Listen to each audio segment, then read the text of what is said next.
श्रोते हो, नमस्कार. माझ्या भाषणाचा विषय आहे मराठी मातृभाषेतून शिक्षणाचे महत्त्व. लहान मूल जेव्हा जन्माला येतं तेव्हा त्याला कोणतीच भाषा माहित नसते, परंतु त्याच्या पहिल्या गुजगोष्टी होतात ना त्या आई बरोबरच. म्हणून आईची भाषा ही त्याची मातृभाषा बनते. आणि अशीच माझी लहानपणापासूनची मैत्री म्हणजे मराठी, माझी मातृभाषा. प्रत्येकाचे जीवन हे माता, मातृभूमी आणि मातृभाषा या तीन बिंदूंचा त्रिकोणच. माता जी आपल्याला जन्म देते, अन्न देते, मातृभूमी जी आपल्याला आसरा देते, आणि मातृभाषा जी आपल्याला लहानपणापासून संस्काराचं बाळ कडू पाजत असते. आणि तीच मातृभाषा, तीच मराठी भाषा आज आपण अंगीकारली नाही आणि इतर कितीही भाषा शिकलो तरी आपलं आयुष्य समृद्ध होईल का, हाच मोठा प्रश्न आहे. आपल्याला लाभलेली वैभवशाली मराठी भाषा किती प्राचीन आहे.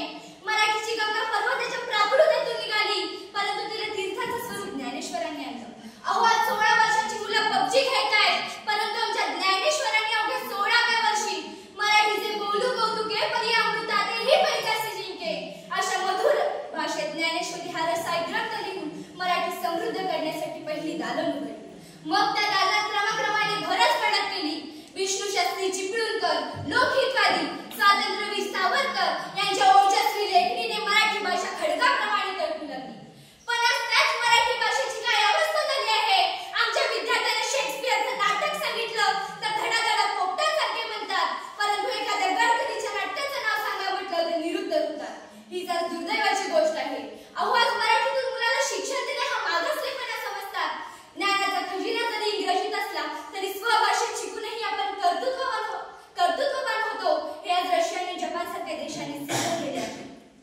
आज पाश्चिमात्य व पौरात्य संस्कृती यांचा समन्वय जर साधायचा असेल तर आपण आपली मराठी भाषा जपली पाहिजे, म्हणजेच आपण आपली मराठी संस्कृती जपली पाहिजे. थोर नेता चर्चिल म्हणायचा, मी एकाच गुन्ह्याबाबत मुलाला शिक्षा करेन, तो म्हणजे त्याला आपली मातृभाषा न येणे. देशाचा उत्कर्ष साधायचा असेल तर मराठी भाषांच्या ग्रंथांचा मौलिक ठेवा जपणे हे आपले पवित्र व पहिले कर्तव्य आहे.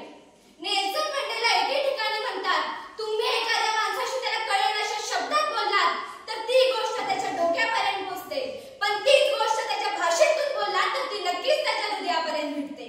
मला वाटतं मातृभाषेचंही काही सहसाच आहे.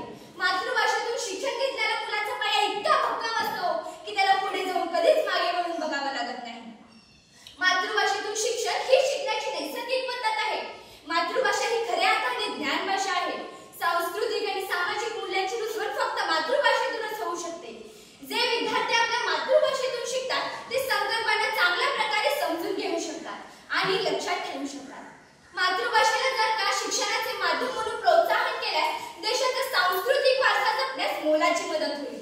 त्याच्या मूळ भाषेत शिकल्याने विद्यार्थी त्याची संस्कृती अधिक प्रभावीपणे समजून घेण्यास सक्षम असते. पण आज त्याच मराठी भाषेची काय अवस्था झाली आहे हे आपण मगाशी पाहिलेच आहे. मराठीतून शिक्षण केले हे विद्यार्थ्यांच्या उत्तम संभाषण कौशल्य विकसित करण्यास मदत करू शकते. अवांतर वाचन ही शिक्षणाच्या दृष्टीने अगदी आवश्यक बाब आहे आणि ही सवय मातृभाषा माध्यम असल्यानेच विकसित होते. कुठलेही मूल संकल्पना शिकत असताना ते आपल्या सरावाच्या भाषेत सहजासहजी व मुळापासून आत्मसात करते. मातृभाषेतून शिकल्याने मुलांच्या जाणीवा समृद्ध होतात, आकलनशक्ती विकसित आणि मजबूत होते, विचार करण्याची शक्ती मिळते, निर्णय घेणे आदी क्षमता मातृभाषेतून शिकल्याने विकसित होते. कुठल्याही मुलाच्या उज्जत गुणांची चांगली जोपासना होते. मातृभाषेतून शिकल्याने मुलांच्या जाणीवा समृद्ध होतात. मातृभाषेतून जे संस्कार प्राप्त होतात ते मुलांच्या अंतःकरणात कायमचे रुजवले जात असतात. आज विद्यार्थ्यांच्या आत्महत्येचे वाढते प्रमाण बघता मातृभाषेचे महत्त्व अधिकच पटू लागले आहे, कारण मातृभाषेतून जीवन मूल्ये अधिक चांगल्या प्रकारे रुजत असतात. आज विद्यार्थ्यांच्या आत्महत्येचे प्रमाण म्हणजेच त्या विद्यार्थ्यांना मराठी मातृभाषेतील वाङ्मयाचे थोडेसे जरी अमृतकण मिळाले असते तरी त्यांनी संकटाला हसत हसत सामना केला असता. इतकी आपली मराठी भाषा आणि मराठी साहित्य समृद्ध आहे.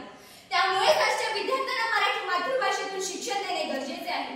शेवटी मला एवढेच म्हणावेसे वाटते की माझ्या मराठीची गोडी मला वाटते हवी, माझ्या मराठीची गोडी मला वाटते हवी, माझ्या मराठीचा छंद मला नित्य मोहवी.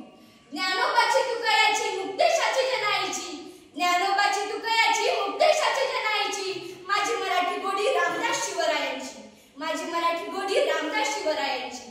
या रे